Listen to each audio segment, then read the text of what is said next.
Your Friendly Neighborhood Spider-Man Season 1 has reached its final episodes. The last 2 episodes of the new MCU show help bring the entire season full circle in some very surprising ways. However, the finale also teases an exciting future, not only for the titular web-slinger but for many of his friends and foes as well. In the previous batch of Your Friendly Neighborhood Spider-Man episodes 6, 7, 8, Peter Parker faced Mac Gargan's Scorpion, who nearly killed him, shaking Spider-Man's confidence to his very core. While Norman Osborn wanted the Wallcrawler to stop holding back and demand respect with his great power, Parker ultimately decided that he would determine what was best for Spider-Man, a decision symbolically proven when Peter finally got his classic red and blue suit. With that in mind, here's our recap and ending breakdown for Your Friendly Neighborhood Spider-Man episodes 9 and 10. Episodes 9 and 10 recap. At the beginning of Your Friendly Neighborhood Spider-Man episodes 9 and 10, Norman visits Otto, who's now incarcerated for violating the Sokovia Accords. Norman gloats about sending Ross and Stark after Otto, having just finalized a deal to claim all of Octavia's tech, leading Otto to swear revenge. The 110th Street Gang plans to raid Otto's tech before it can be seized. Spider-Man saves Nico from being hit by a truck, wearing his brand new red and blue Spider-Man suit. Spider-Man gets caught between the 110th and the Scorpions. Gargan is now wearing a helmet and has burns from his suit. Spider-Man fights Scorpion, while Lonnie watches Big Donovan flee the 110th after Gargan nearly killed him. Lonnie is in the truck when some of its chemicals spill, Diox 3, granting him super strength and durable skin which he uses to help Spider-Man fight Scorpion. Spider-Man stops holding back like Norman wanted and nearly kills Scorpion, only to be stopped by Lonnie from going too far. Nico and Peter make up, promising no more secrets, but Nico is still hiding a secret about her amulet. Norman is testing Spider-Man's blood on various animal subjects, the implication being that he wants to create more Spider-Men. At the start of Your Friendly Neighborhood Spider-Man episode 10, Peter barely makes it to his diorama presentation as he was stopping some carjackers. Norman meets with Oscorp's interns to confirm that all of their projects have been connected to Project Monolith, creating a gateway to space for faster-than-light travel and instant relocation. Norman believes the Avengers aren't enough for humanity to be the dominant species, to be as revered as those they once saw as gods, hence the gateway. Doctor Strange arrives to stop Norman and his dangerous project, while also confirming to Peter that he was never at Midtown High.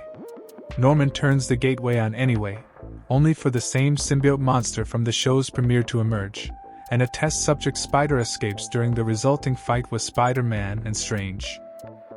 Doctor Strange's use of the Time Stone charges the portal, and he goes back too far to the day Peter Parker was bitten by the spider, which is revealed to have been from the future possessing Spider-Man's blood, thus creating a major time paradox regarding how Spider-Man got his powers in the first place. Although Spider-Man and Strange destroy the gateway, a bit of symbiote sneaks through to later be found by Norman. In the aftermath, Oscorp is under fire and Peter is not sure if he can trust Norman, or if he should keep working with him. Nico suggests Harry should start a company for Peter and his friends. Harry agrees and forms the Worldwide Engineering Brigade. Spider-Man and Doctor Strange meet, confirming the major use of time travel and how lives were altered, while still agreeing they're on the paths they're meant to be, as Watu the Watcher observes Strange telling Spider-Man he's ready to be a hero. Amadeus Cho seemingly rejects Harry's web invite. Jean is revealed to be Finesse, having been undercover at Oscorp working with Daredevil. Lonnie ditches his Letterman jacket, and his hands are starting to go gray, an ongoing side effect of the chemicals that gave him his powers. Nico is shown using her magic amulet to speak with her mom. Otto's future as Doc Ock is teased, despite still being behind bars. Aunt May visits Peter's father Richard in prison, while Spider-Man says that he'll figure out whatever comes his way. Your Friendly Neighborhood Spider-Man Major Time Loop. With this Spider-Man existing in an alternate MCU timeline, it looks as though Your Friendly Neighborhood Spider-Man is taking full advantage of that extra freedom when it comes to Peter Parker's origins, and where his powers came from. In the premiere episode, the spider that bit Spider-Man came from a portal during Doctor Strange's battle with an alien symbiote monster, which caused significant damage to Midtown High. This battle resulted in a new path for Peter Parker, where he had new friends, a new school, and even a new mentor, Norman Osborn, instead of Tony Stark. However, it's now been revealed that Strange, the symbiote, and the spider all came from the future, thanks to Your Friendly Neighborhood Spider-Man Episode 10. Likewise, the spider in question had been tested on using Spider-Man's own blood, thanks to Norman Osborn's secret experiments to try and replicate the web-slinger's powers in other specimens. As such, the end result is a mind-bending paradox, where the spider that gave Spider-Man his powers in this alternate MCU timeline was only special because of Spider-Man's blood from the future. So which came first? Your Friendly Neighborhood Spider-Man Season 1 final big twist. The other major shock is that Peter Parker's father, Richard, is still alive, albeit incarcerated in prison. Additionally, it's unknown if Peter knows about his father or if Aunt May has been keeping his existence a secret. Either way, this will likely prove to be a major plot point in Your Friendly Neighborhood Spider-Man Season 2 and beyond. In Sony's The Amazing Spider-Man movies, starring Andrew Garfield as Peter Parker, Richard Parker worked for Oscorp, and his death was faked. While he would have revealed his existence to his son at the end of The Amazing Spider-Man 2, this sequence was ultimately cut but was likely going to play a big role in the cancelled The Amazing Spider-Man 3, had Sony not pivoted to working with Marvel Studios and bringing a new web-slinger, played by Tom Holland, into the MCU. That being said, the Richard Parker introduced in Your Friendly Neighborhood Spider-Man's finale will likely have different origins. Your Friendly Neighborhood Spider-Man's finale has several big teases for the future. Spider-Man has certainly become a full-fledged hero by the end of Your Friendly Neighborhood Spider-Man. To that end, it's pretty cool to see Walter the Watcher secretly observing Peter Parker, a visual confirmation that Spider-Man has reached a major milestone by the season's end, becoming the superhero he's meant to be going forward. Likewise, Harry Osborn forming the Worldwide Engineering Brigade, first seen at Disneyland's Avengers Campus, is also quite exciting, providing Peter with a new company to work with beyond Oscorp in future seasons. It's also cool to see Jean confirmed to be Finesse, with the reveal that she was working undercover for Daredevil, as well as Nico's magical secrets being teased. Likewise, it looks as though Lonnie's future as the comic's Tombstone is all but certain following his exposure to Diox 3, and Norman finding a piece of symbiote goo, while Otto Octavius plans his revenge as Doc Ock, should make for exciting villain arcs. As such, it's very clear that Your Friendly Neighborhood Spider-Man Season 1 is only just the beginning. To that end, here are 17 of the biggest Easter eggs and references we found in Your Friendly Neighborhood Spider-Man Episodes 9 and 10. 117 ratifying countries. An incarcerated Otto Octavius bemoans the copious spelling errors he's found within the Sokovia Accords, which did indeed have 117 countries supporting it in the main MCU as well. Bluefin Breakdown 2. A billboard in the background of Your Friendly Neighborhood Spider-Man Episode 9 can be seen for some type of pirate-themed movie or game, likely a nod to Rockstar's Red Dead Redemption 2. Are you Super Soldier now? Lonnie Lincoln is exposed to a chemical that was held in Otto Octavius' lab, granting him super strength and durable skin. As such, Spider-Man questions if Lonnie's now a super soldier like Captain America, and replicating the super soldier serum was likely Octavius' goal with this chemical. Spider-Man's rage mirroring No Way Home. Peter tries to kill Mac Gargan's Scorpion after he seemingly kills Lonnie and threatens to kill everyone Peter loves, only for Lonnie to stop him before the web-slinger goes too far. This mirrors Tobey Maguire's Spider-Man in No Way Home, stopping Tom Holland's Peter Parker before he could kill Willem Dafoe's Green Goblin in a similar state of rage. Diox 3 confirmed. Securing Otto's tech that the 110th gang tries to steal, Norman confirms one of the only damaged vials was Diox 3, the chemical Lonnie was exposed to.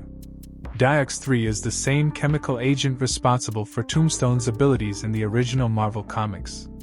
If This Be My Destiny.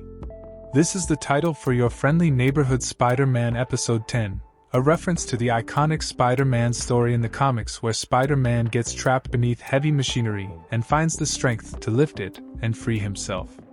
This same moment was also recreated in the main MCU with Tom Holland's Spider-Man in 2017's Spider-Man Homecoming. 21 Jump Street. Having no idea what Norman Osborn is talking about when he accuses the Sorcerer Supreme of attacking Midtown, Doctor Strange references 21 Jump Street, promising that he doesn't go undercover at schools to then blow them up. A classic Doctor Strange name joke. Spider-Man's team up with Doctor Strange opens with a classic gag about the Sorcerer Supreme's name. Telling the wallcrawler that he's strange, Spider-Man replies that he's no more strange than the gooey alien trying to kill them. Naturally, the same brand of joke can be heard more than once in the main MCU timeline. Dark Dimension. Doctor Strange tries to exile the symbiote into the Dark Dimension, first seen in 2016's Doctor Strange. However, Spider-Man accidentally went into the realm of Dormammu after the alien, forcing the Sorcerer Supreme to bring them both back out. A hive of symbiotes. Attempting to send the alien symbiote back to its home in space, a massive hive of multiple symbiote heads can be seen, suggesting that the original symbiote may have indeed come from Clintar, the homeworld of the symbiotes in the original Marvel Comics. Clintar is also a prison for Null, the symbiote god who made his live-action debut in Venom: The Last Dance. "You gotta go home, man." This is the same line Miles Morales' Spider-Man says to Peter B. Parker in Into the Spider-Verse, sending him back to his home universe so he can patch things up with Mary Jane. Watu is watching. In the aftermath of Spider-Man and Doctor Strange team up, the duo talk about how the timeline was altered, and Spider-Man asks Doctor Strange about the future and wants to know what to expect and be ready for whatever comes next. But Doctor Strange tells him he believes he's ready. It's a significant moment that shows how far Spider-Man has come on his hero's journey, so much so that Watu the Watcher himself can be seen observing the key moment in this alternate MCU timeline. Harry Osborn's list and web. Having been encouraged by Nico to start his own company for Peter and his fellow interns, Harry starts the Worldwide Engineering Brigade, an organization first seen as part of Spider-Man's Web-Slingers ride at Disney Parks Avengers Campus. Likewise, Harry's list of people he wants to invite with some familiar names. While some look to be real people, there are also names from across the Marvel Universe, including Ned Leeds, Max Dillon, Electro, Tiberius Stone, Ripley Ryan, Star, Kid and Nixon, and more. Nico's magical origins. Nico Minoru is shown powering up her magical amulet to converse with her mother, who's a sorceress in the comics, teasing her future as a magical superhero in her own right, like she is in the original comics and Marvel's past live-action Runaways series. Finesse and Daredevil. It's revealed that Jean Foucault is already Finesse in your friendly neighborhood Spider-Man, having been working undercover for Daredevil to investigate Norman Osborn.